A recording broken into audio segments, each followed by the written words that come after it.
Hello, everyone. I'm Mystery. And I'm Milton Mortimer, the Authenticator, and we have the Duality of Man. And before we get into today's topic, I'm going to open up with a quote from Douglas Murray. If two people are in disagreement about something important, they may disagree as amicably as they like if it is just a matter of getting to the truth or the most amenable option. But if one party finds their whole purpose in life to reside in some aspect of that disagreement, then the chance of amicability fades fast and the likelihood of reaching any truth recedes. Yep, and therein lies the problem with 90%, if not more, of discourses on everything in this day and age.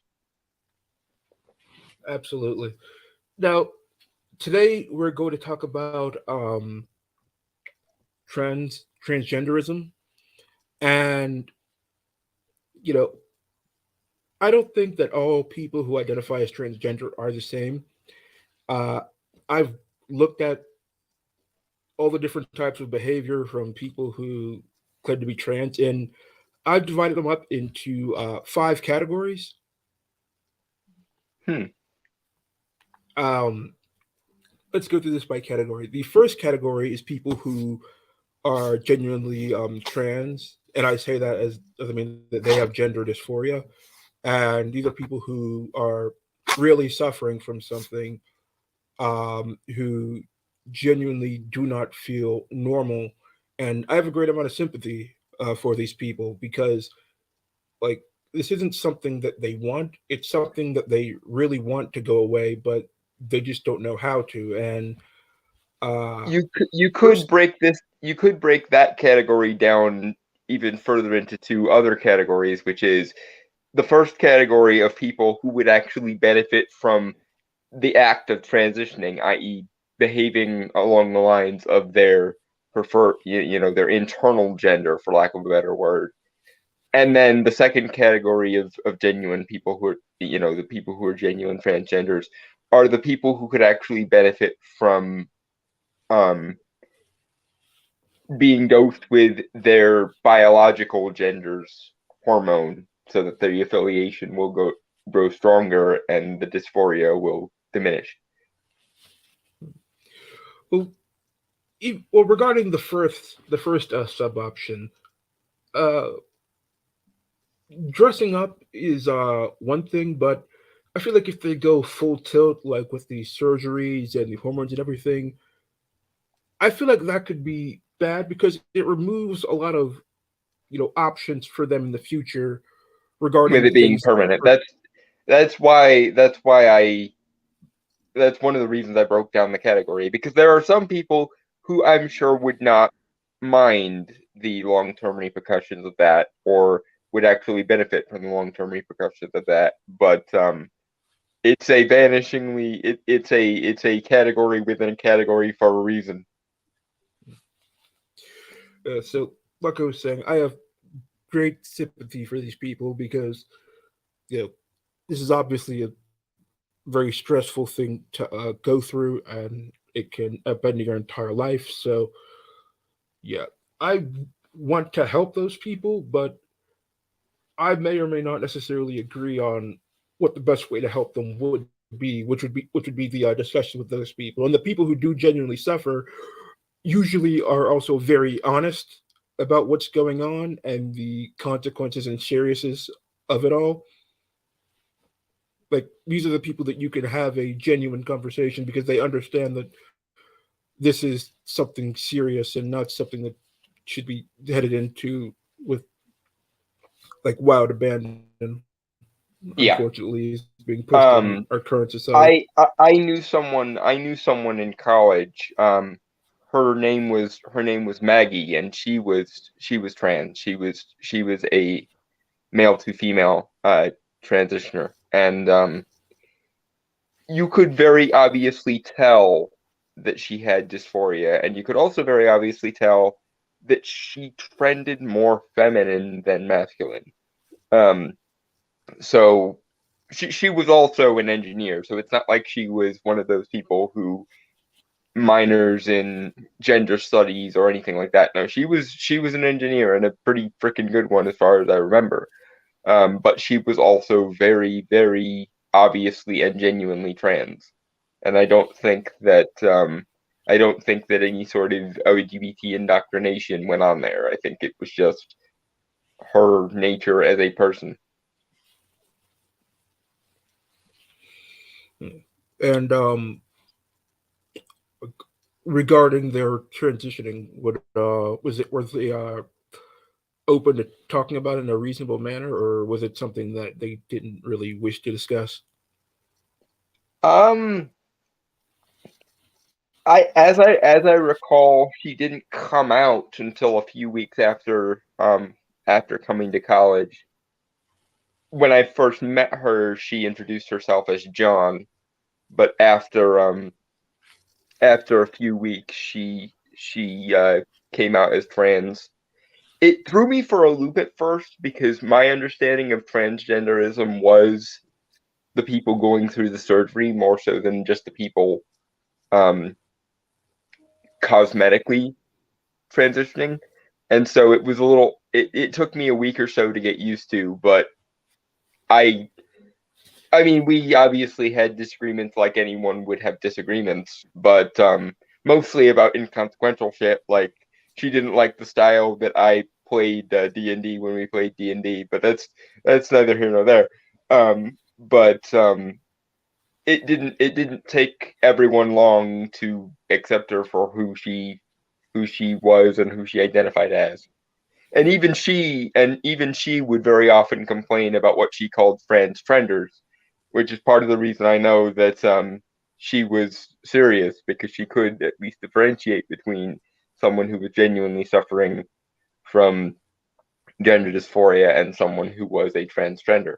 I don't know what her thoughts would have been on the idea of essentially convincing kids with other kinds of dysphoria that dysphoria is gender dysphoria, but I hazard a guess that she probably wouldn't be for it. Although then again, I haven't spoken to her since college, so I don't know. That's actually a perfect segue into the second category, which is the trenders people. I think this is most common in teenagers or prepubescent kids who are going through the change of puberty or about to, who are feeling their bodies change and becoming a bit unsettled by it, a bit confused, which is something that lots of people go through. I mean, Yeah, your entire dysphoria world during is puberty is not altering. anything unusual. It's just not necessarily gender dysphoria, no matter what your teachers might tell you. Yeah, I mean, lots of people felt awkward during their early teenage years, but it's something that eventually goes away with time. But now kids are basically being said that if they go to a teacher or someone and say that they're feeling a little bit out of sorts with their body, like that person is going to try to put them on the path to transgenderism, and once they start, it's very difficult to stop because they start to feel a lot of social pressure to continue this from the people around them. It's considered some kind of virtuous, almost saintly status to be trans now. Um, Also, there are a lot of horror stories about kids who just happen to be gay, but their teachers wanted to take it that one step further and therefore convinced them they were trans. Or even worse, in my opinion, boys and girls who were on the autism spectrum or the neurodivergent spectrum were convinced that their very obvious symptoms of autism were in fact symptoms of gender dysphoria, which to me I find particularly insidious because autists have what I would call universal dysphoria. They don't get anyone. They feel uncomfortable in all like subtle human circumstances, or at least a very great number of them. Um, as what it means to be on the spectrum in a lot of ways. But because the popular and in some ways quote unquote morally virtuous form of dysphoria is gender dysphoria, you couldn't possibly be a boy or girl with just regular autism. You have to be experiencing this dysphoria because of gender reasons, because we say so. Yeah, what's one way to help a kid with the more confusing and mess up with their internal chemistry? Yeah, let's take this person who has universal You there? dysphoria and exasperate their dysphoria to a ludicrous degree for ideological reasons. Why not? Uh, And it's extremely dangerous that this is happening in schools, especially because teachers now are starting to tell the kids to not tell the parents about the things that they're discussing, which is a massive problem and just plain creepy. I mean, you should never do something with somebody else's child or even your own child that you don't want other people to know about. I can I can believe that this at one point in some circumstances came from a positive place. Like for example, if you're in the middle of the Bible Belt and your parents are very, very homophobic Bible thumpers, I could see a situation in which a student coming out to their teacher as a mentor figure or as an adult they feel comfortable coming out to, and the teacher not choosing to tell. But there's a difference between that actually kind of wholesome, preventing the kid from being thrown out on the street levels of protectiveness, and actual cult like you really need to avoid telling your parents, even if you think they might be understanding, because only I, the virtuous professor, can understand you. That is the level where it goes from genuinely kind of wholesome all the way over to, are you absolutely sure this isn't a cult?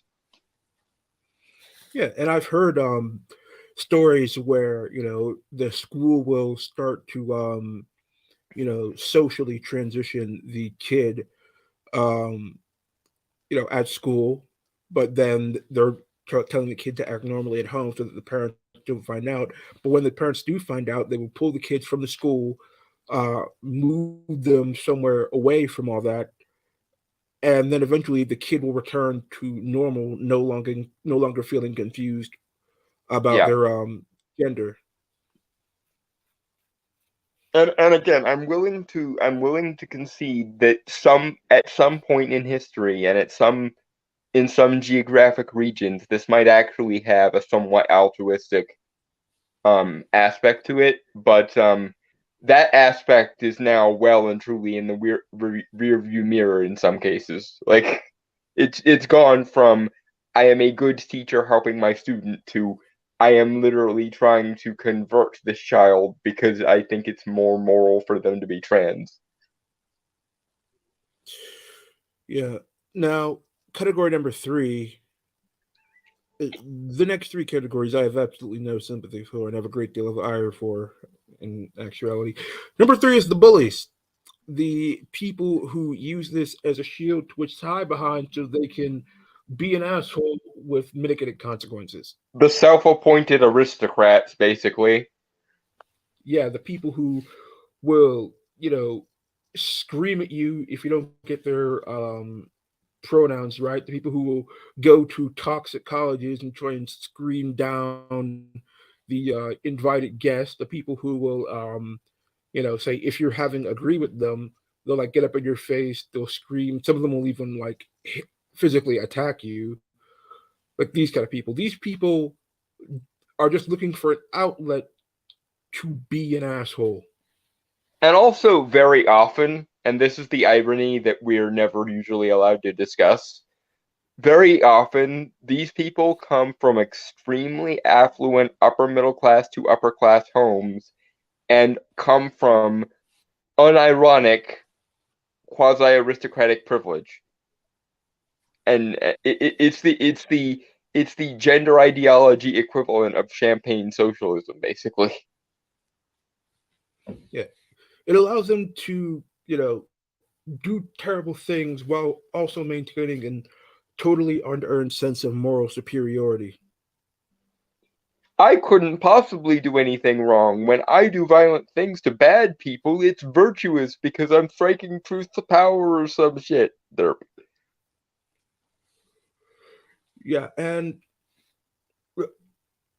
these people, like, they terrorize like completely innocent people. Like someone may not even necessarily have anything against trans people. Like the moment that you like make a mistake or like forget somebody's pronouns or just look at somebody and you can see that they're clearly a man and you say hello sir, but then you don't know that they in their own mind identify as And then women, it's so now you it's yell. the He-Man meme from that one video. Yeah, what was that, GameStop that a person was in? I think so. It was either GameStop in the one video or GameStop in the other one that was like the hipster dude in the beanie, and he was faced with the Trump supporter and started screaming hysterically. The main reason I remember both of those is because Dr. Animacam did a combo video on them, and it was, I think it was one of the victim fight videos. I love those. Ugh.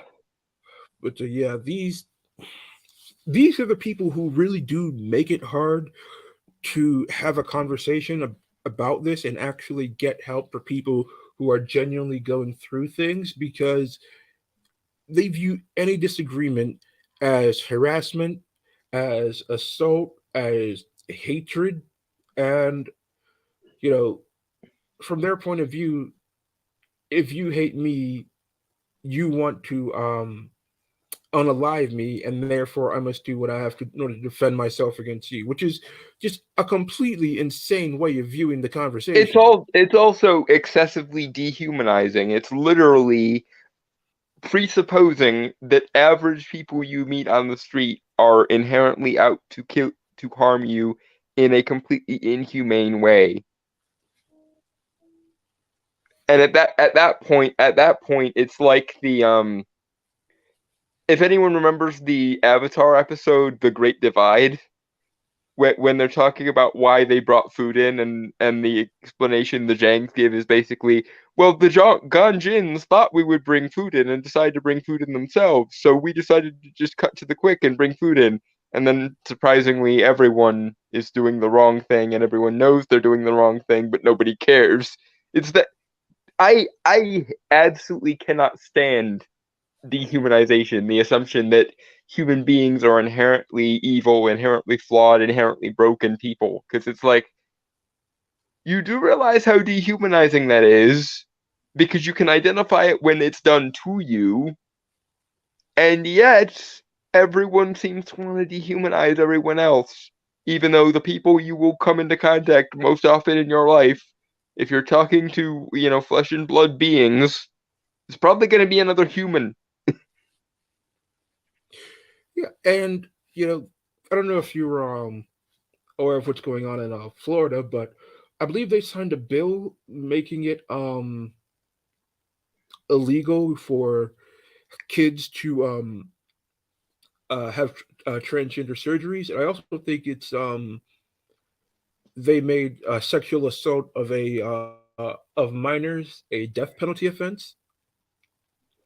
And for Hmm. some reason, a lot of these people were saying, "Oh, if you're gay or trans, don't go to Florida because they're going to kill you in the street." And I'm like, what do you think gay and trans people are doing? Well, okay, as I understand it, their rationale, which I shall put in air quotes, is if they can, if um the people making the law consider it sexual assault to try and give children trans operations, then that's as good as criminalizing transness itself. According according to these people, it's essentially, I don't think that, but other people other people do think that, and therefore it's essentially, they're worried about the optics war in this discussion, where they think that other people will presuppose that trans equals sexual assault, and therefore, even though they themselves don't consider it sexual assault. Well, that's the thing, because going back for a brief minute to the first category, people who are genuinely suffering from gender dysphoria, I've seen interviews with these people, and they're asked like, right, should kids be involved in this, and they're always vehemently saying No, no. wait until after puberty, you count. That's like, apart from the fact that that seems to be the bargain basement trans answer to this question, it just seems to be the common sense answer to this question, because part of what puberty is biologically for, from an evolutionary standpoint, is giving people secondary sex characteristics, which very often makes them more comfortable with their biological sex and correlate that with their gender. That's why a lot of kids tend to grow out of this. Or again, since we kind of touched on this last week with the previous episode, some kids who act feminine as children just wind up gay as adults. And Yeah, I hate the erasure of the entire category. Like, I worry significantly about the erasure of the entire category of gay, simply because some activist teacher will get it in their heads that that kid who is acting feminine as a child is trans, and you'll wind up with all of the gay people being transitioned just because the teacher failed to differentiate between a kid who's just gay and a kid who's trans, or a kid who might have the potential to grow into a trans adult, rather, because again, before they go through puberty, it's very difficult to label them with any of this shit, because puberty, that's what puberty is for biologically. yeah. How can you possibly know that you don't want to be a man when you have no idea what it even means to be a man yet? You're like eight Yeah, years old. children are kind of androgynous by nature. Like, there are many cases where you can look at a little girl and look at a little boy be below the age of 7 or so and not tell the difference. Like, androgyny seems to be the default for children. They don't really start to look like men and women until they get at least some semblance of puberty going on. So, are you going to let them figure shit out for themselves by allowing puberty to happen? Or are you going to try your damnedest to prevent that, to keep them androgynous and therefore gender ambiguous? So let's go on to category number four. Category number four is people who seek an advantage. These are people who, like the men who transition and then go into women's sports and end up smashing all the records. Or this is also what we've seen a lot is criminals who don't want to go to men's prison, so they transition and petition to get sent to the female prisons. Just like people who see some advantage in transitioning that they can gain, and so they try and take advantage of the system this way. Now, before we get into condemning all of those various kinds of cretins, there is another aspect of this category, which is men who are either not traditionally masculine enough, and so they transition into women not because they have dysphoria, but because they simply would rather be a woman, because they think women have it easier, which they kind of do very often. Um, and we know this because when women do this the other way around, they find that men have it harder, unsurprisingly. And that portion of the people who transition seeking an advantage, I have some sympathy for, in the sense of, speaking as a men's rights advocate, which, whole point of this show, um, I do think some degree of transitioning might be undone by simply equalizing the human rights variable with regards to men and women, because there are many ways in which, yes, men are actually disadvantaged, and yes, I could see certain, especially men that don't really fit in the man box that society sets up for them. I can see them going, it's easier to be a woman. I'm just gonna renounce my gender. Like, and those people I feel sympathy for, and those people should be, that issue should be solved by giving a shit about men and equalizing the men's rights portion of the equation in society. But we can't talk about Yeah, that because reasons. I read an article where it says a lot of guys who are involuntary celibates. Um, I would say incel, but that would get me put on an FBI watch list apparently. We are already on the watch list. It's given that we were involved in Gamergate and Comicsgate and so on. I'm pretty sure we're already on a watch list somewhere. Uh, you're probably right. But it just seems that those guys, you know, they can't get a date. Society is just crapping all over them. Well, it's crap. They were society was crapping all over them to begin with because society crapped all over men. But now, because they can't get a date or can't get women to like them, now they're crapping all over them because of that. And like they're treating everybody who like all the guys who just can't get a date or just can't seem to get girls, they're treating them like they're terrorists. And like, I've never done anything to anyone, and I have no intention of doing anything to anyone. I just want a girl, I and just now would I'm like being someone treated to like give a criminal. shit about me, please, if that would be all right with everyone. But yeah, it's an extension of something we've mentioned before. I think when we were talking about PUAs, the idea that in a lot of women's minds, the word men doesn't apply to male humans. It applies to the 1% of 1% of men that actually exhibit what they consider male virtues to be. So all the men who aren't masculine enough to be in the top 20% or the top 1% of that top 20% um, are I coined the term blank male humans. And and incel is basically the logical conclusion of that.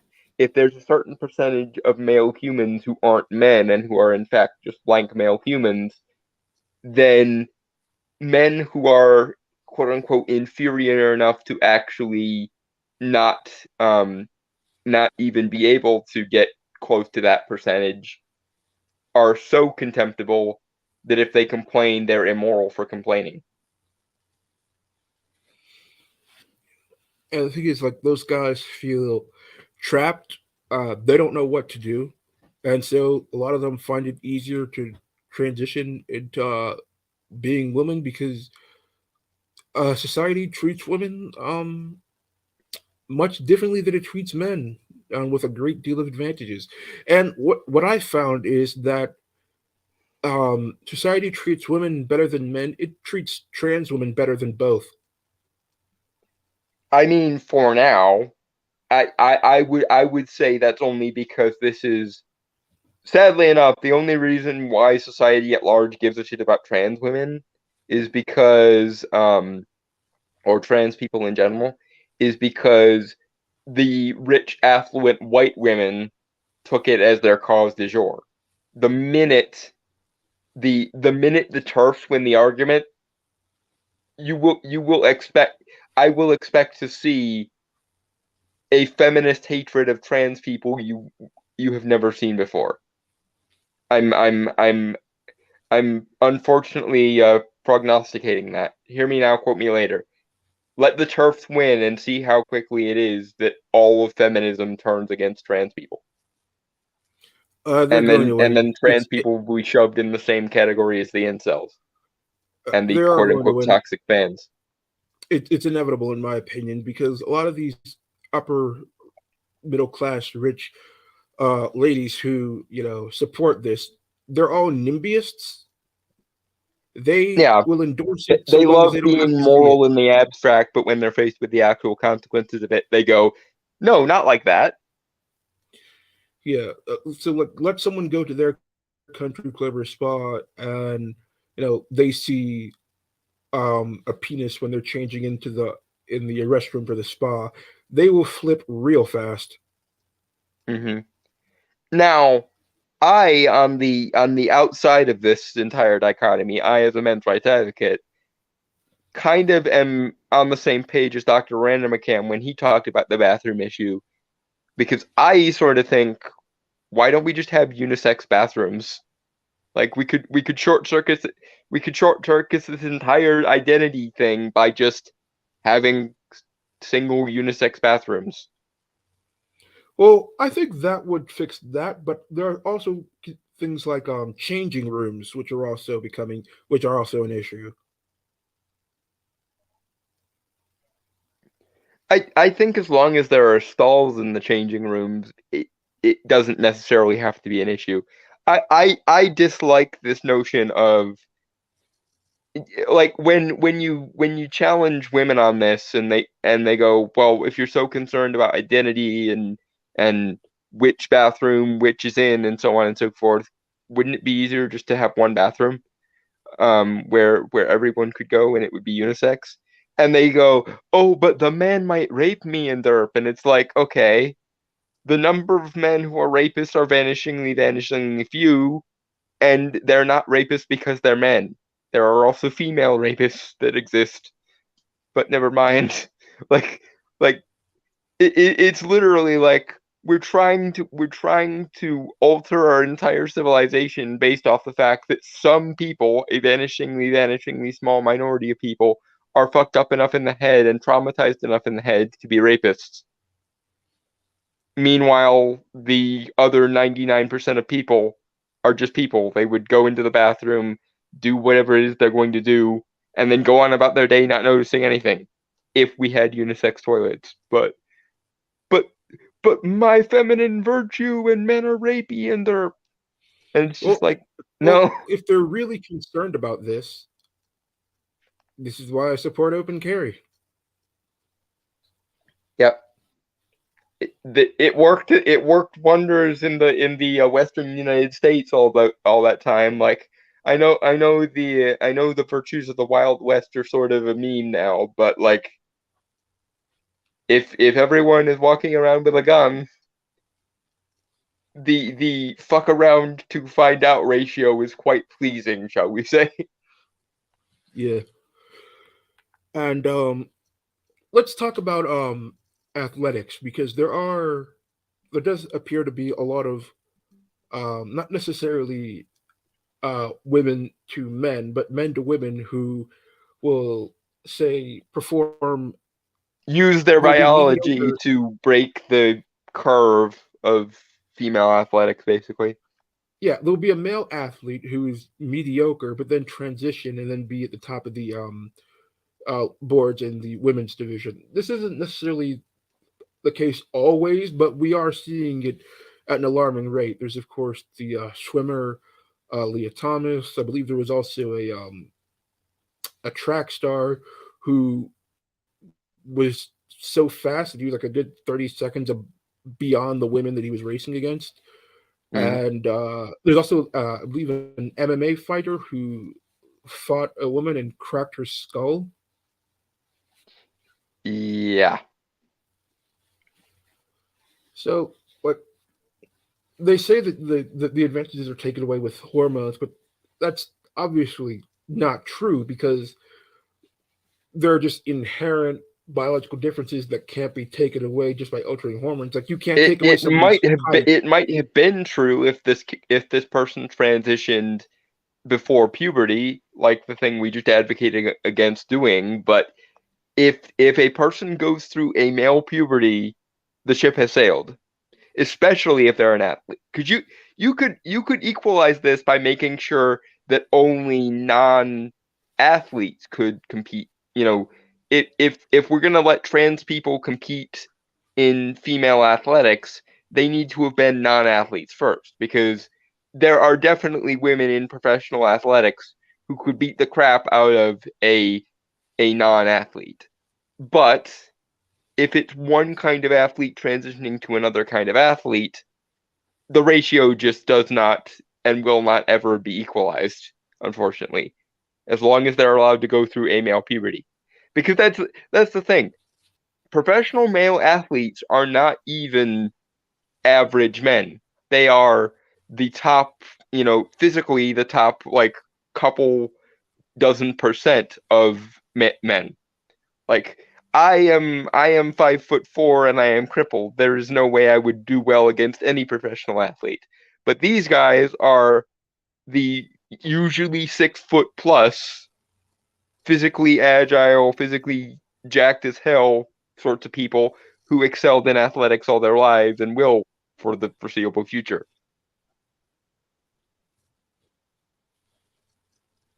There's just no way around it. If they are allowed to go through male puberty and they are genetically that 1% of people who will by definition excel at athletics, they shouldn't be allowed to transition, I'm sorry.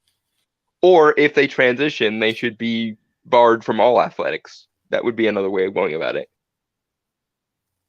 In addition to having inherent physical advantages, it's also the way that the you know sporting organizations treat them. I remember hearing this one story where Leah Thomas tied with this other girl. Like they didn't win; it was a tie. But the NCAA decided to give first place to Thomas because they thought that it Basically, would look morality better. points. Yeah, basically. So they just Be- completely screwed over that female athlete just because of how it would look. because trans people are saints now.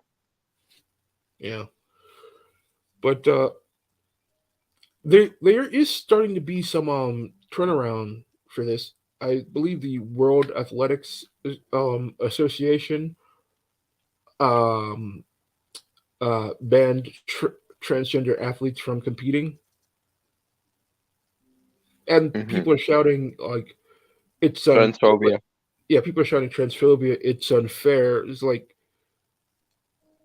okay, you can't be physically a man and compete against women. Like there's just no way in order to make that fair. Again, male puberty is a son of a bitch, unfortunately. Like if they're allowed to go through a male puberty, then they're screwed. Like it's a shame you didn't discover your transness prior to your male puberty, but yeah, unfortunately them's the breaks.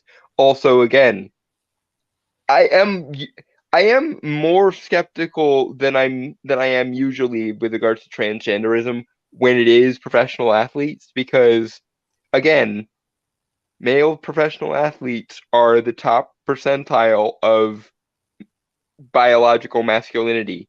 Like they have more testosterone in their pinky than I probably do in my whole body and so on. So, given how closely tied hormones are to gender identity, I find it somewhat hard to believe that a 6'5", 300-pound power lifter would be even psychologically susceptible to being trans. I could almost see them being gay, but that's about as far as I could see it going. Okay. Now, the fifth and the last topic that I sorted this into is perverts. They're just perverts. They are people who get off on this sexually and have, basically used transgenderism as a kind of shield that allows them to engage in this, you know, I believe we're without a great contractually deal of obligated by criticism. YouTube's terms of service to call them minor attracted persons now. But Well, not those even people,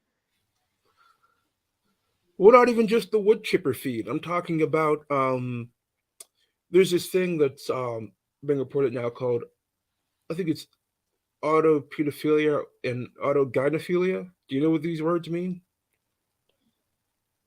I not off the top of my head. Please explain, or All right, maybe so not. Maybe just don't. No, go ahead. Explain. okay, so apparently these are people who receive sexual excitement from being perceived as a man or a woman. So these are people that when they go out in public and people see them as a man or a woman, they're getting sexually excited by this. I that's a new one on me. I've never heard of that. Yeah, so you know, people are you know telling people to accept someone as a man or a woman, but how would people really be accepting if they knew that man or woman, quote unquote, is basically using this as a way to you know get their rocks Get off. off? Yeah. Yeah, they're basically use they're basically exercising their masturbatory fantasies in the real world around people, which is sick. I mean, if it's if it's something that they have some semblance of self-control over, as in like, because I think we've all gotten aroused by random things in the real world, and we're quite careful to cover that up as much as possible. But if they're actually basically bumping and grinding while this is going on, then yeah, no, just no. Well, I think and it's one especially thing to see. and especially when children are involved, just because again, it I can kind of see it if it's among consenting adults and so on and so forth. But there are people who, do I have to say drag queen story hour? But I feel that like is we a have thing to. that exists, and that would be an excellent place for someone afflicted with that sexuality to get their rocks off if they are not the type of person who gets squigged out by children, which frankly they should be, but never mind. Yeah, I feel like it's one thing where, like, say you see somebody you're attracted to, and you feel some, sexual excitement from them. But I think it's another thing where you're dressing up specifically for the purpose of doing this. I think it's like this is an intentional thing that you're It going it out of would your it way to would be do. it would be like a BDSM enthusiast dressing like a Mord Sith from Legend of the Seeker everywhere, or dressing like Michelle Pfeiffer's Catwoman everywhere. Yeah, basically. And like this is messed up because the people around you aren't consenting to being part of your sexual fetishes. And again, to some degree, you can filter out your social circle so that you'll only be surrounded by people who do consent to that, and that's fine.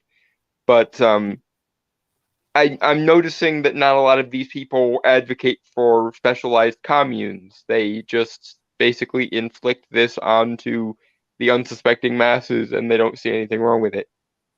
Or why not just restrict it to a club where like they like allow you to dress up as the opposite gender, and everybody who's knows that like there are going to be people who are doing this and they consent to it beforehand. Like, Yeah, either or. I'm open to the idea of basically them creating an Amish style compound and going off into some corner somewhere and and building a civilization off of this if they so want. But anyone else, yeah, no.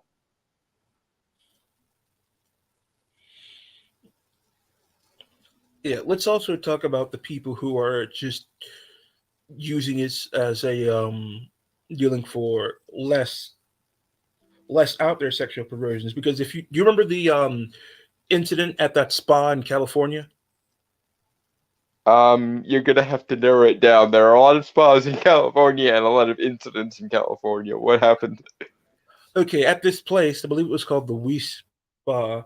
So basically, a lot of women got upset because there was, a man in there who's claiming that he was a woman, and he was undressing in front of the women, and including in front of little girls who were in there.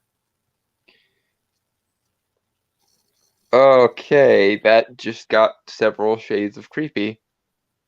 Yeah, and it gets even worse is because this same individual had also previously been arrested for I don't know, some form of sexual deviancy in the past. So this person has a history of this kind of behavior. And the thing Uh-huh. is, because of California law, the spa was not allowed to kick this guy out because he identified as transgender, and therefore they had to allow him to go to the women's section. Like that's California California is law. They basically couldn't do anything Sodom. about it. Unironically, California is basically Sodom. All I'm saying is we should put a bunch of nukes along the San Andreas Fault, set them off, and then set California adrift as its own island. You sell it back to Mexico. It's not like we couldn't use the money. But I would feel bad inflicting California on Mexico at this point. That was the problem. It's kind of like trying to sell Florida back to Spain. As much as we might all be happier, I would hate to inflict that shit on Spain. You could sell California to the cartels. It's two birds with one stone. I mean, I imagine California is basically where a lot of cartels get their business from, so that might actually work. I prefer the nuke the San Andreas Fault instead of drift as its own island, though, because I am uncomfortable sharing the same landmass with these people. All right, so it's not just California, unfortunately. A lot of states that are primarily blue are pushing these types of laws because it's basically their cause of the day. Mm-hmm. And unfortunately, as long as people keep, you know, pushing the pro-trans argument without any sorts of reasonability or restrictions behind it at all, just total push forward, it's going to be used as an opportunity by people with extremely low morals to they're going to be using it to basically do what they couldn't do in public. Mm-hmm. They're going to be using it to fulfill their base sexual deviancies. In the case of the spa example, I would just suggest to that spa to put up a rule that says all spa goers must be covered with towels, because most women have no problem covering themselves with towels in a spa. In fact, they do that of their own free will. So in the case of this one trans person, I'm just like, you do know most women just wear, like, even women wear towels when they're at the spa, right? It's not just that you're debatably, taking advantage of this. It's also that even if you are a woman, then you should have some uh incentive to behave like an actual woman, and women wear towels at the spa, generally speaking. All right, now regarding the whole drag queen situation, I am 100% against them being involved in kids in any way. And I've even seen interviews with people who do drag who saying that they are against involving kids with it because it's an inherently sexual thing. And so I have to really raise an eyebrow at the people who are so willing to just die on the hill of having drag queens do performances instead of children. And it's not just them reading to children. First of all, like if you want to get children to read books, like you don't need a drag queen to do that.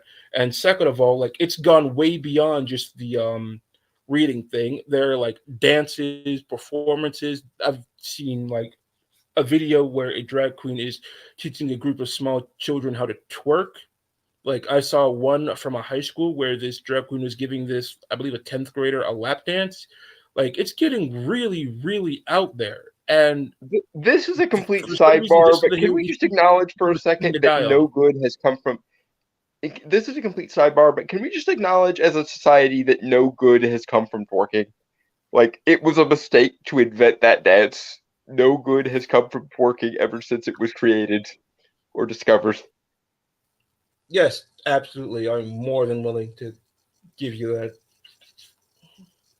Like, seriously, can we just, like, I don't like the idea of banning certain dances, but I have seen many different kinds of dances, several of which are trying to be kinky, several of which aren't. But twerking just seems like the lowest common denominator of dancing. Like it's not even in a very technical sense. I'm not even sure it technically qualifies as dancing. No, not really, because only one part of you is moving. Yeah, it doesn't even involve it doesn't even involve movement half the time. People twerk in place, which only is like I never thought I would see the day when I would prefer anything less than the Macarena, but can we bring the Macarena back in the hopes that it will get rid of twerking?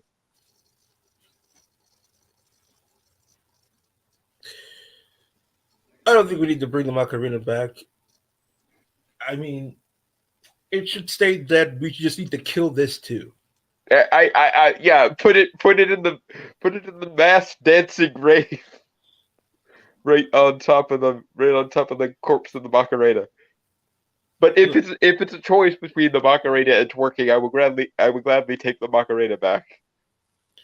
All right, so getting back on topic, like given how this whole situation has evolved, like what do you think is going on with the drag queen performances in like schools and libraries and things?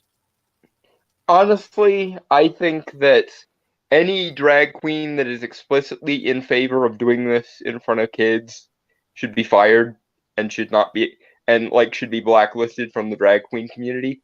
I have no problem with the drag queens that keep it like explicitly non-sexual or that refuse to deal with kids at all. But there is a percentage of drag queens that explicitly want to do drag performances in front of children, and those people should be fired from the industry and completely blacklisted. I don't like blacklisting on principle, and I wish this weren't necessary, but I don't see any other solution other than the drag industry just completely blacklisting anyone who wants to do this in front of kids, like explicitly. I mean, I agree, but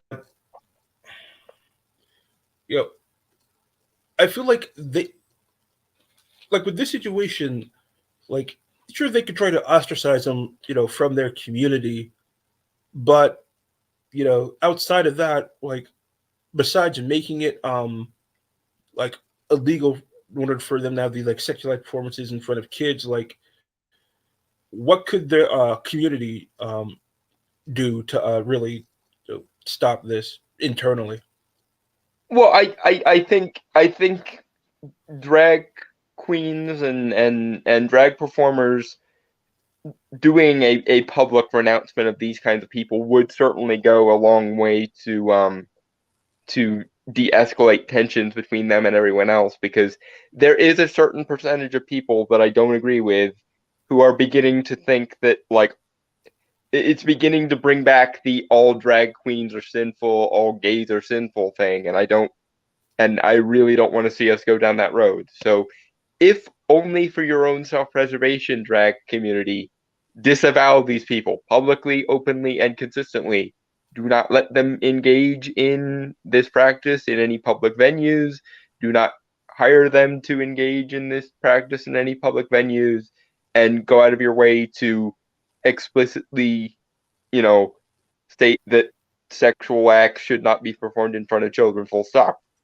And I think not only will this de-escalate tensions, you'll probably get a certain percentage of people who are anti-social justice or conservative or what have you, um, lionizing you in exactly the same way that they lionize gays against groomers and the OGB alliance and so on. Well, the thing is, like, back when this was just being done in like private clubs only for adults, like people knew that people did this, but it was just something that they could easily ignore, so nobody freaking cared. Hmm. But like now, when you're doing it so openly, brazenly, and in front of children, this is a real good way to get a lot of people to turn against you real fast. Yep.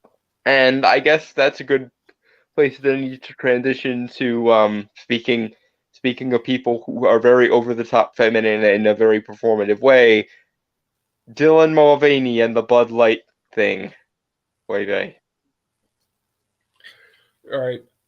I've heard a lot of opinions about Dylan Mulvaney, and from everything I've heard, this just seems like somebody who is basically just wants to be famous, who basically you know wants to be a celebrity, and like this is the way that they found worked. Like they were an actor before. I remember that he was in the Book of Mormon, I believe, that play, Before the and I remember transitioning. Yeah. this, huh? Before the transitioning.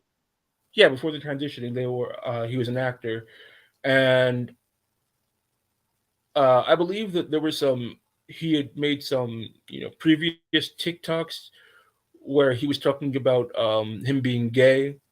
Then he went to non-binary, and then he announced that he was trans. Ah. Mm-hmm.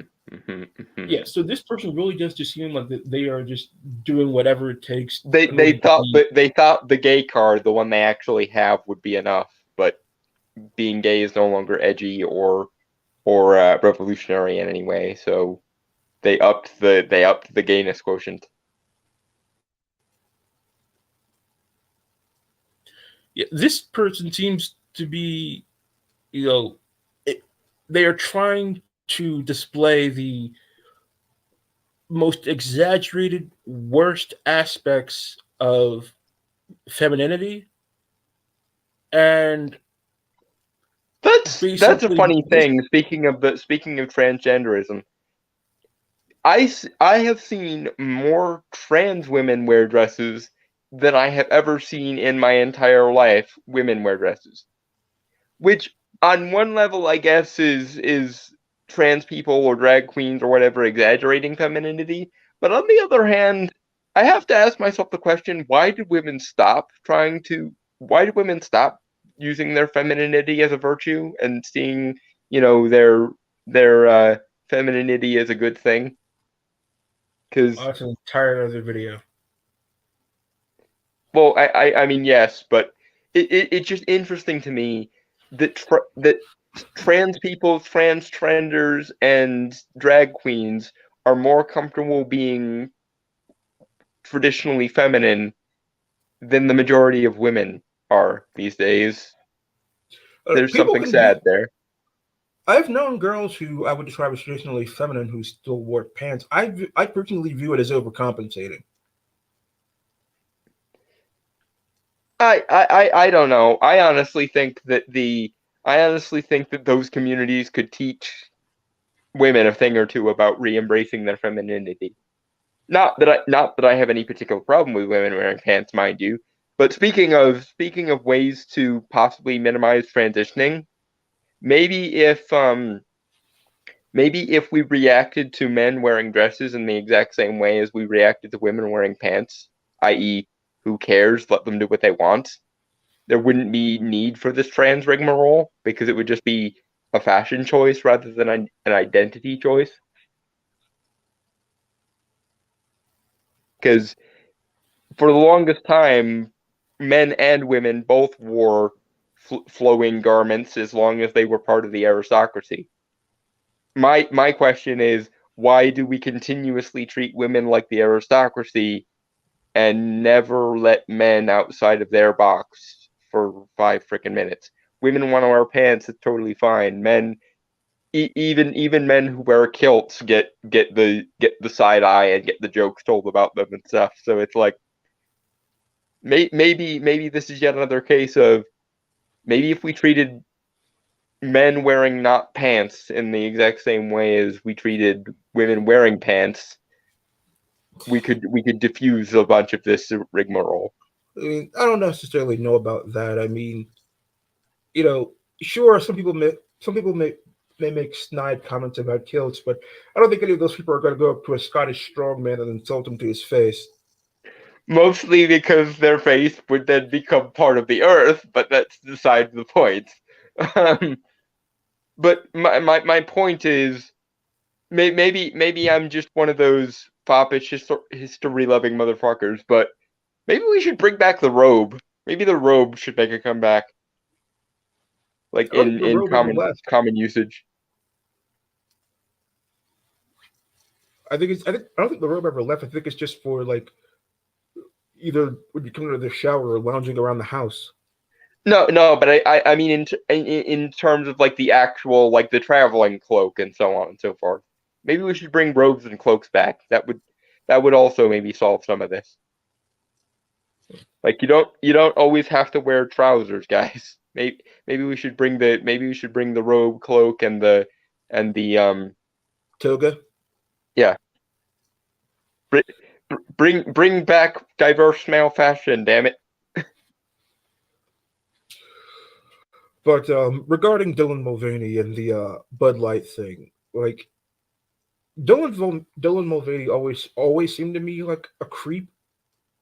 Like there was just something deeply off-putting about this person.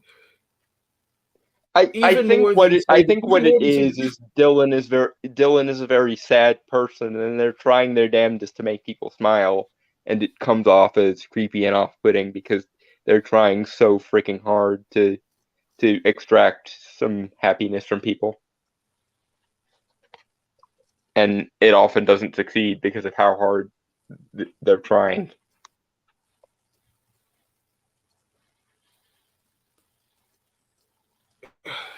regarding the Bud Light thing, first of all, like I drank Bud Light in college for no other purpose than it was cheap and I wanted to get drunk. But Yeah, second of all, if Bud Light isn't good at all. It's one step below piss, basically.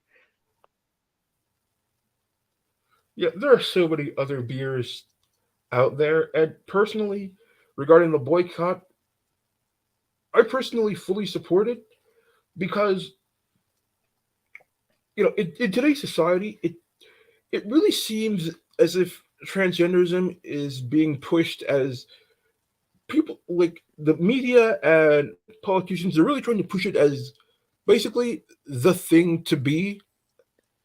Well, it's aside from Dylan and aside from the trans thing, this is just yet another example of something we've been noticing for a long time, which is companies seeing it as a virtue to alienate their core fan base in the name of morality or in the name of social justice or in the name of whatever. Like that to me is the bigger headline than transness or Dylan Mulvaney. It's, oh look, another company deliberately trying to spite and alienate their fan base. Hmm.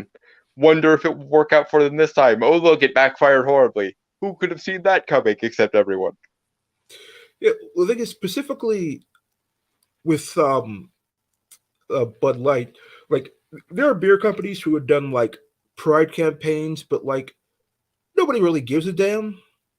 But with this, it seems to have triggered something very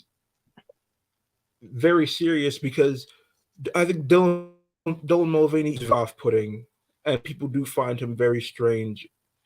And you know, if you've seen the video where the Anheuser Busch, I think she's the vice president of marketing.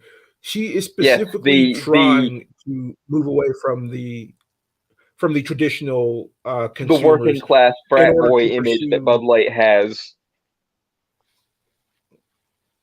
And it's like you might find yourself alienating your entire customer base then, my dear, because here's a pro tip for you. And this is why when I first heard about this, I first heard about the Bud Light trying to reach out to gays and transgenders things. I would my first reaction was a very snide. No matter how much you push LGBT acceptance as a brand, gay people have more taste than that. They don't like it's a cliche to say that gay people tend to be more snobbish and snooty and foodie and stuff, but it's a cliche for a reason.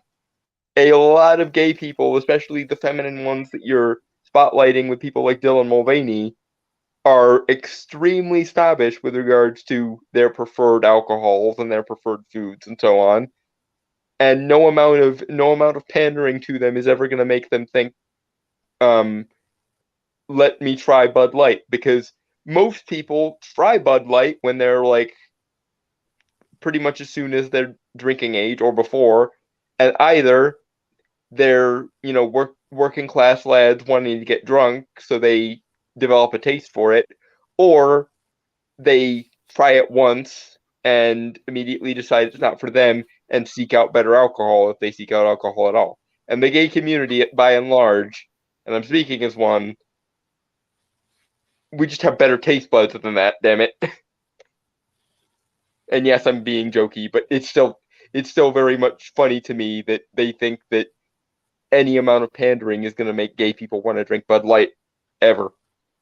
I guess this is also not the way to do it because like there are lots of people, straight trans, who don't like Dylan Mulvaney, but like there are things that are basically universal to human beings, like that they could have appealed to if they wanted to pursue, um, a different audience. Things like family, friendship, going out, doing something fun, and being surrounded by your friends, and like hanging out, and one of them cracks open a Bud Light. Like there are Yeah, things that are universal that people of different generations will understand. this reminds me. It reminds me a lot of the Gillette thing. The going from the best a man can get. Look at all the cool, masculine, edgy shit you can do with our product.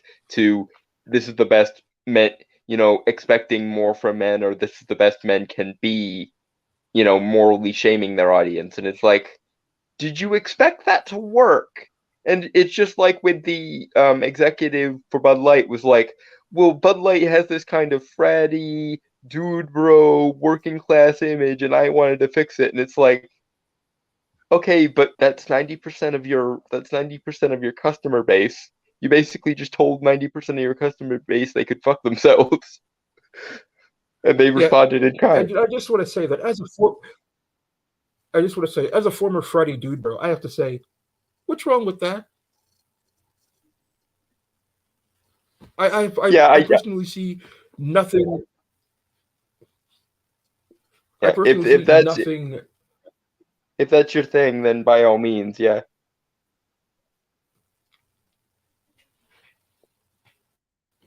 In some But ways, it's just an yeah, this extension whole of demonizing men, basically. yeah, because fraternity culture is very very masculine, and it's something that you could really only appreciate if you are a man. And even then, there's only a certain kind of there's only a certain kind of men that will be drawn to frat culture. But You know, don't let that we had don't all let different that kinds of stop us. guys in my fraternity. Don't let that stop you from moralizing and demonizing all male kind. There, PR lady. But that brings me to an interesting thing regarding fraternities. There was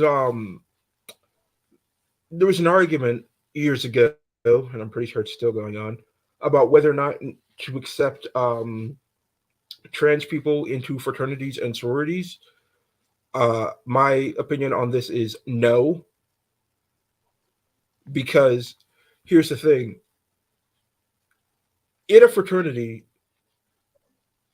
we are brought together not just by our organizations and the traditions in that organization, but we're brought together by the fact that we are all men, and as men in society, there are common experiences that we have all shared and that we can relate to in one another. Someone who was a woman or a girl who then transitions over to becoming a man, not that they could ever truly you know become a man, in my opinion, but they're not going to get it. They're not going to understand what it means to have been a man their entire life and to have, you know, grow up as a boy transitioning into manhood that the rest of us are going to understand. There's always going to be a like a connection that they will never be able to understand. There's another solution here, which is the very obvious. So make your own fraternity then, or your own camaraderie based organization then. Like if you want there to be a trans specific fraternity or sorority, make one. Don't demand other fraternities bend to your will when you could just as easily make one of your own where Well, you here's would be accepted. Dalton. As I'm sure you're well aware, the people who are complaining about this aren't interested in creating their own thing. They're interested in Yeah, I know. infiltrating the things that are already existent and have succeeded and taking them over from within. Yes, I know, but it's just that little devil's advocating part of my brain was just like, if this is a thing that you if this is a core of your, your principles, put it in your fraternity's charter that you can make from scratch rather than forcing other people to bend to your will. And personally, I gotta tell you, it'll be a cold day in hell before I allow that to happen. I'll charge forth into the horde like Aragorn at the end of Return of the King before I allow this. With the ghosts of all your deceased frat bros in tow or something. Uh, But do you have any last thoughts regarding transgenderism? My last thoughts personally are that, you know, I don't think that we as a society should try and portray being trans as something that is um, enviable or something that should be emulated in order to be, interesting or cool or to distinguish yourself. It's something that is very serious. The people that are genuinely going through it deserve a lot of compassion, but I don't think it's something that we should push as saying, look how fantastic and great this thing is. Shouldn't you do it too? the last point I want to make before we sign off, because I wanted to make sure to bring this up, and we didn't get around to it, but I find it kind of insidious they call transition surgery gender affirming care, when in actuality it is very much not gender affirming care. It is dysphoria affirming care, basically. Actual gender affirming care, in my opinion, would be care that seeks to increase someone's gendered affiliation with their biology, i.e., the easiest way I could think to do it is, we know that to some extent transgenderism is predictable based on whether a child or a fetus is dosed with too much of the opposite gender's hormone when they are in the womb. So if, for example, a male to female trans person has too much estrogen to affiliate with their biological sex, why not give them some testosterone? Obviously, again, none of this before the age of puberty, but if they're still experiencing this after puberty, you might try giving biological males a little bit more testosterone and giving biological women more estrogen, so they're more likely to affiliate with the gender that their biology would um, tend towards, rather than going full hog the other way and giving them the opposite hormone than the one they biologically need.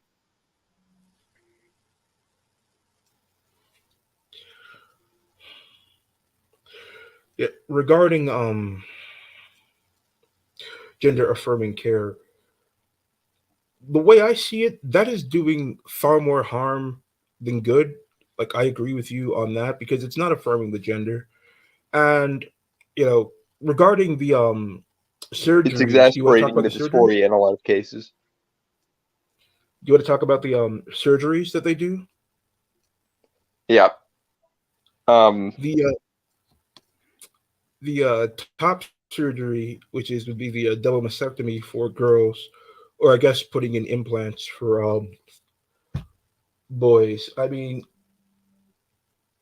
with girls, like that is they are never getting their natural bodies back after they do that. Like, say they want to have kids and they want to connect to their child by breastfeeding their baby, they can't do it anymore after that.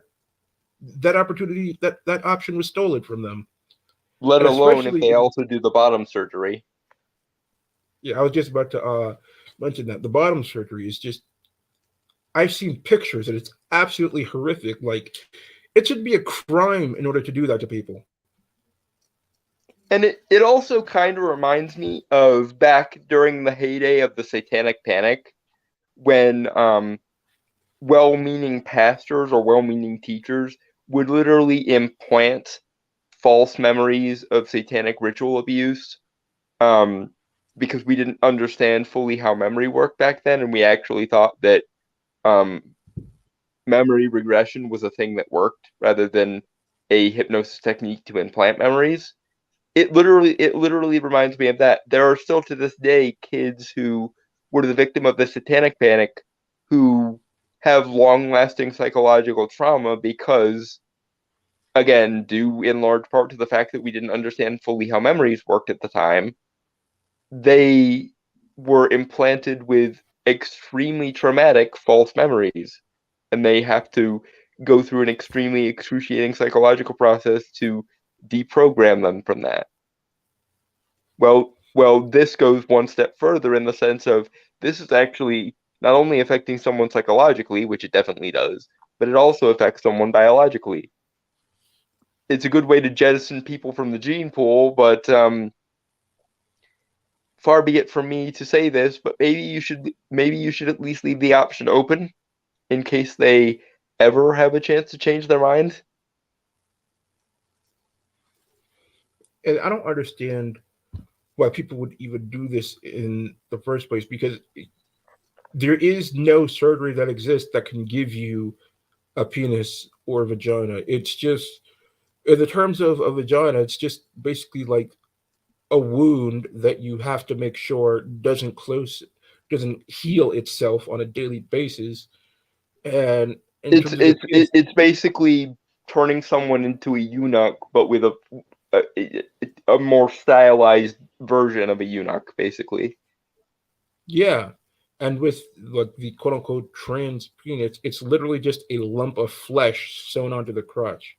Yeah, we would literally have to go in and meddle with people's DNA in order to actually change their sexual organs. And we don't have the genetic technology to do that yet. Yeah, this is just, it's literally just mutilation and sterilization. Yep. And it's very often done to children before they have a chance to go through puberty. So good luck getting the appropriate amounts of actual hormones if you ever change your mind post post puberty blockers. And let's talk about people who detransition for a moment, because the way they're treated after they decide they don't want to live this way anymore is absolutely awful. Like, all of their quote unquote trans friends, like, they will turn on them on a dime. They will be bullied and harassed out of what was once their community. And when they realize that, like, if they've had the surgeries, like, what was taken from them, and realize that there is no going back from this, a lot of them become very suicidal, which is absolutely distressing because, of course, we don't want anybody to take their own lives. But Hmm.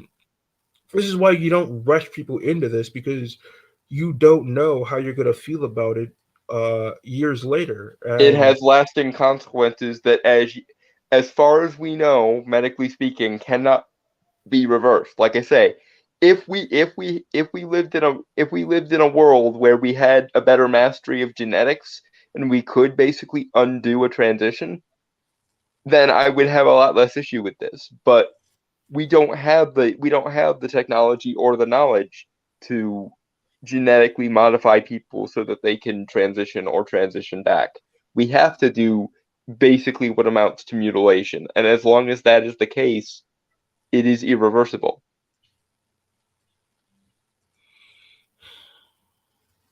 Yeah, and people often try to downplay the number of people who are detransitioning, but I'm seeing more and more people come out as detransitioners all the time.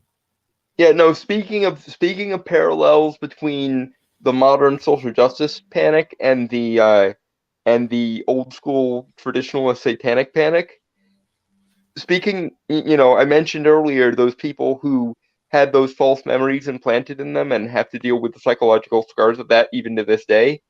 Um, that that has basically all but has basically increased over the last 20 years.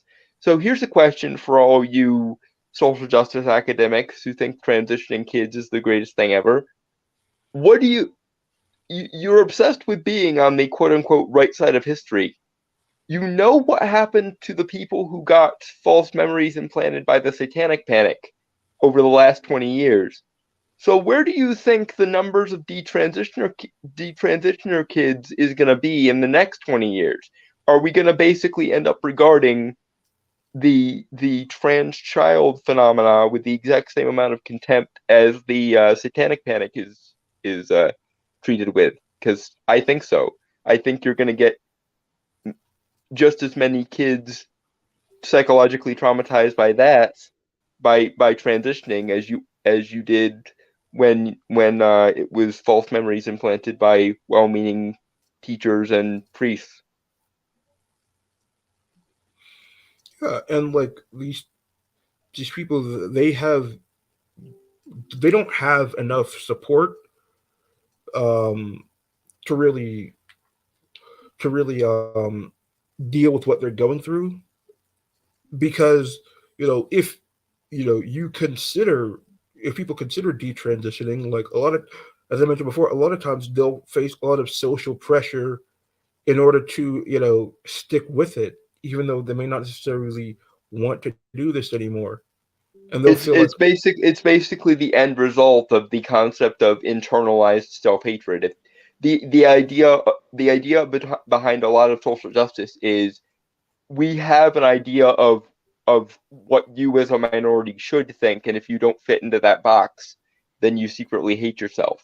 Well, I see a lot of detransitioners um get hit with the idea of if you desire to detransition, that must mean you have internalized transphobia now. Your decision is not valid or some shit, according to the hierarchy of social justice. of that too. And yeah, go ahead. Sorry. Sure, it's really making it very difficult to get an accurate view of how this whole movement is affecting people and what percentage of people are genuinely suffering from gender dysphoria, and what people are being, maybe find it trendy or being socialized into this or whatever. It's really hard to help people when people are actively discouraged from being honest about what's happening to them. Yep. And it's gonna, and I want to if talk nothing else, this is probably one gonna last be thing. the go ahead. Sorry.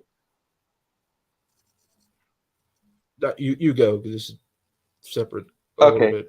Um, this is probably gonna be the death nail of social justice, just like the kids regretting the false memories being implanted was the death nail of the satanic panic. Um, because because detransitioning as a phenomenon just started to make its way into the public eye. It took around 20 years before we realized the full repercussions of the satanic panic. Um, so if you think detransitioning is a massive phenomenon now, just give it another 20 years. I guarantee you this is basically going to wind up looking for all the world like an entire generation of kids, or at least a large percentage of an entire generation of kids, basically got evolutionarily genocided because they were basically jettisoned from the gene pool by a bunch of moralizing cunts.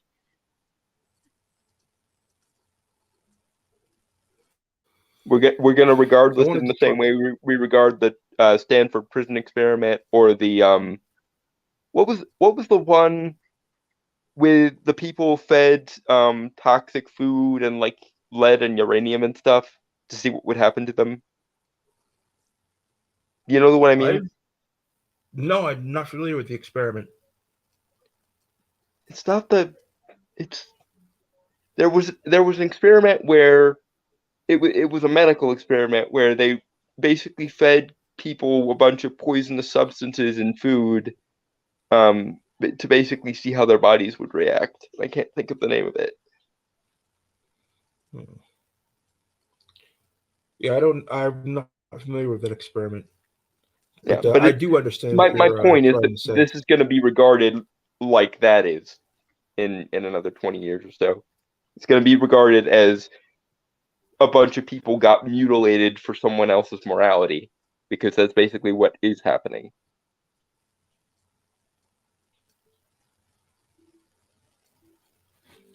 Yeah. So one thing I wanted to talk about was a lot of laws are now being put in place in primarily blue states that are, quite frankly, extremely draconian.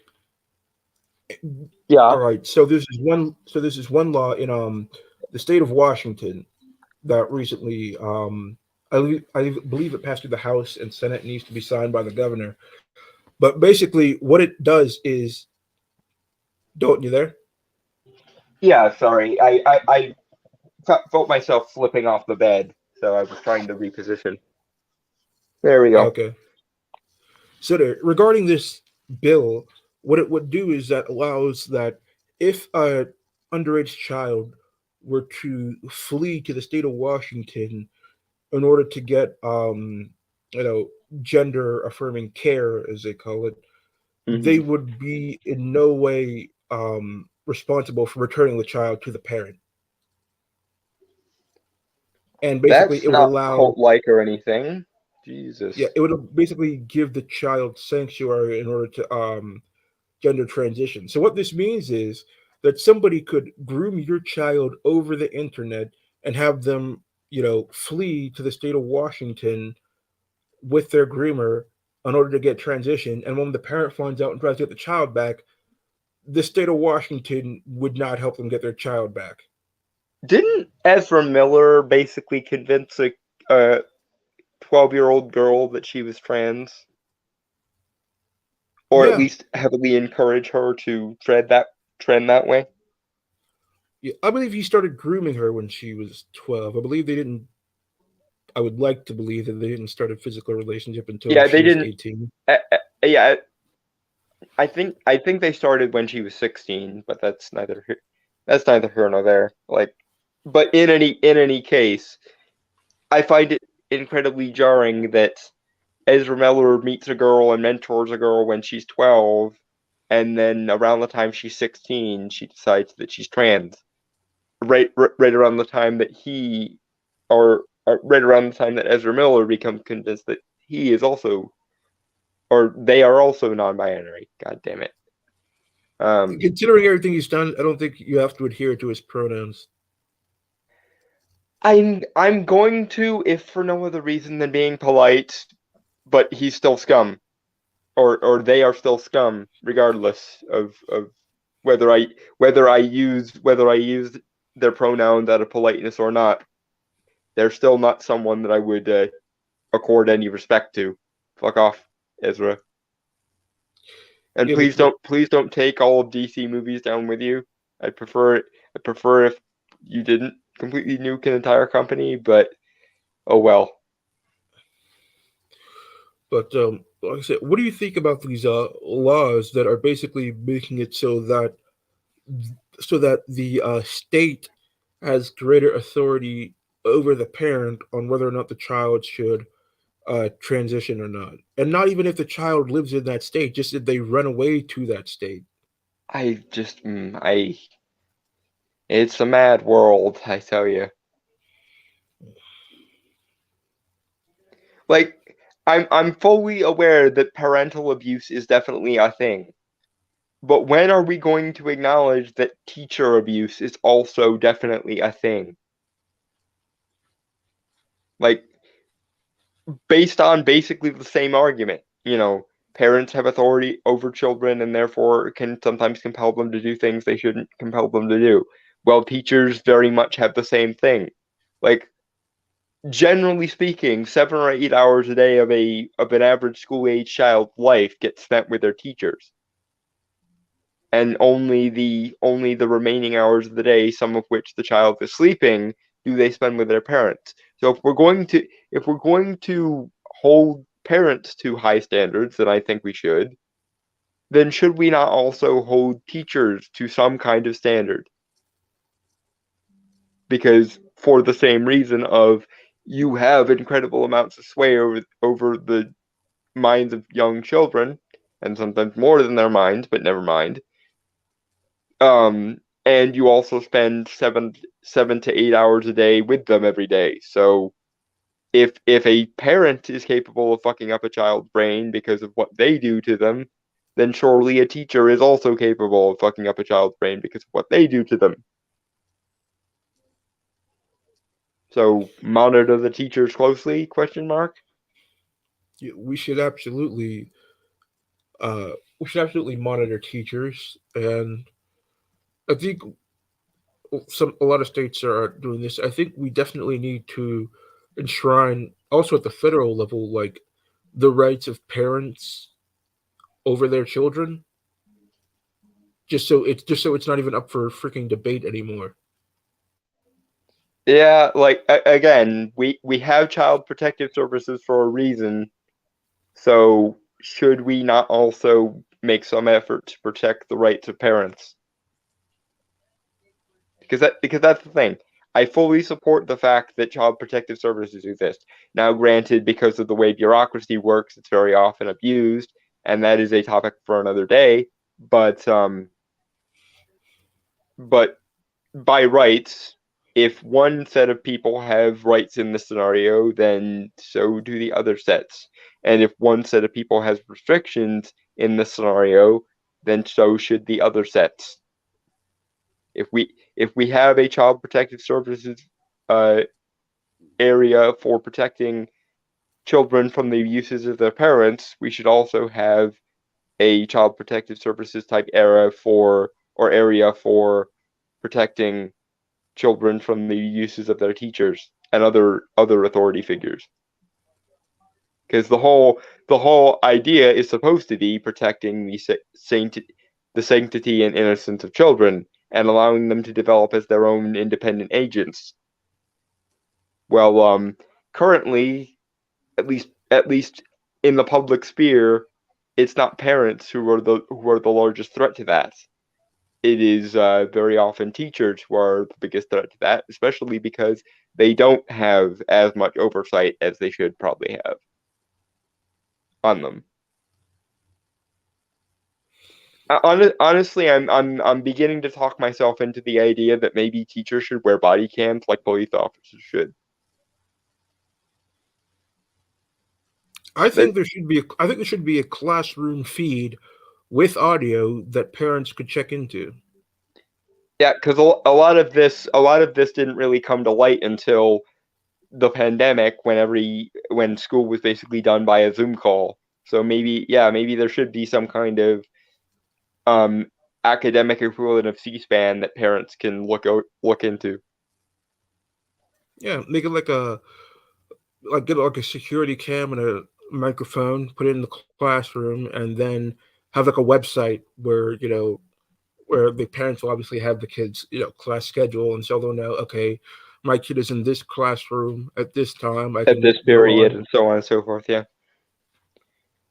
It also would be fairly easy considering that most schools already have security systems and cameras and stuff. Yeah, but I It, think audio would be a requirement because even yeah, if you yeah, can see them, you don't definitely. know what they're But talking about. but yeah, definitely. Like, and that's the thing. I think part of the reason this was allowed to happen in the first place is because um parents essentially didn't keep up with the new ways that education got spun. And I think if parents took a more active role in their child's education by at least trying to keep up with what their child is being taught in class, the parent might actually be able to solve a lot of these problems by calling out the teacher for their bullshit when they're teaching their child bullshit and so on. Okay, we've been going for over an hour and a half. Do you want to wrap this up? Yep, I think that's a good place to call it. Alrighty, buddy. I have been Mr. E. I've been Dalton Mortimer, the Authenticator, and we have been the Duality of Man. Cheers, guys. Bye, everybody.